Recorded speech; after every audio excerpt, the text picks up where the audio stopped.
খুঁজলাম আজকে খুঁজলাম, কোথাও যদি ঢুকে থাকে তখন পাওয়া যাবে না হলে। বন্ধুরা, আজকে বানিয়ে নেব চিতল মাছের মুইঠা। এই চিতল মাছের মুইঠা, এই যে মাছটাকে আমরা করে নিয়েছি, নুন হলুদ আদা বাটা দিয়ে, আলু এটার সঙ্গে আলু সিদ্ধ চটকে নিয়েছি। এবার এটাকে মাইক্রোওভেনে ঢুকিয়ে দেবো। মাইক্রোওভেনে ঢুকিয়ে দিয়েছি, এবার এটা চালু করে দেবো। 10 মিনিট হলেই মাছটা শক্ত হয়ে যাবে।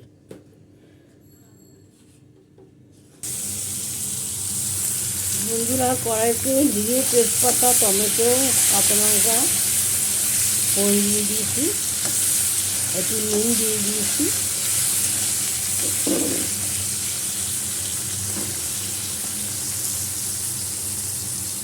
এই আলুগুলো দিয়ে দিচ্ছি, বুঝতে পারলো?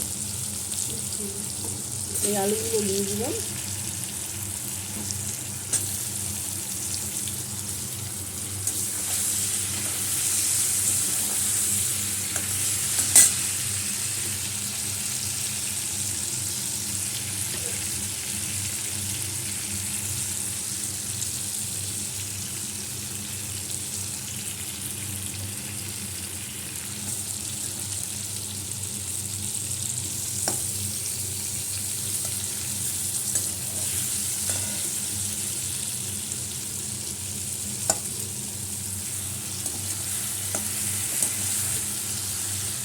আদা বাটা দিচ্ছি,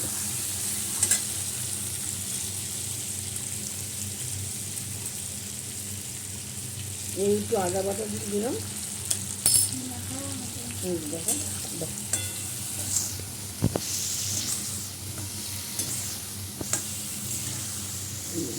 লঙ্কা গুঁড়ো হলুদ গুঁড়ো দিয়ে দিয়েছি।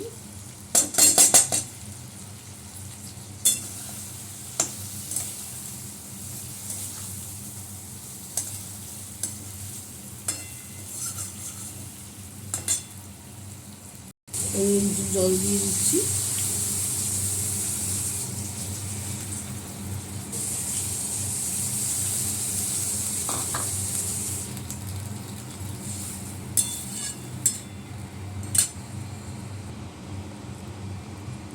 দাদা, মাছগুলো দিয়ে দিলাম।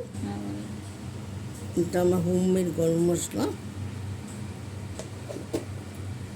এবার মাছগুলো দিয়ে দিচ্ছি।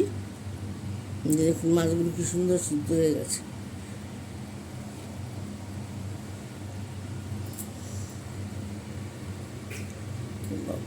টাইট হয়ে গেছে।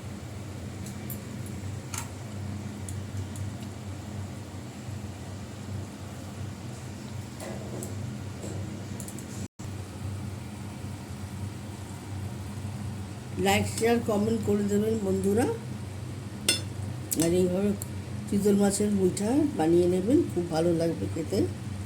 ফেসবুক থেকে দেখলে ফলো করবেন, আর ইউটিউব থেকে দেখলে সাবস্ক্রাইব করে দেবেন। আমি ব্লগটা নিয়ে আবার আসছি। একটু ঢাকা দিয়ে রাখলাম, একটু ধনে পাতা দিয়ে দিলাম।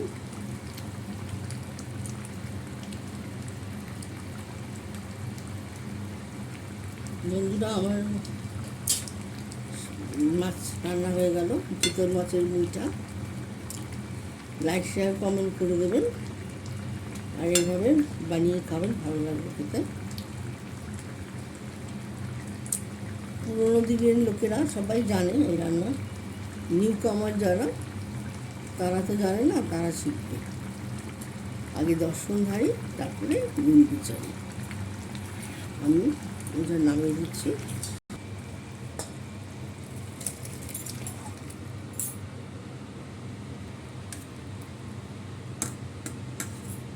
নমস্কার বন্ধুরা, ব্লগটা আমি এখানে শেষ করলাম।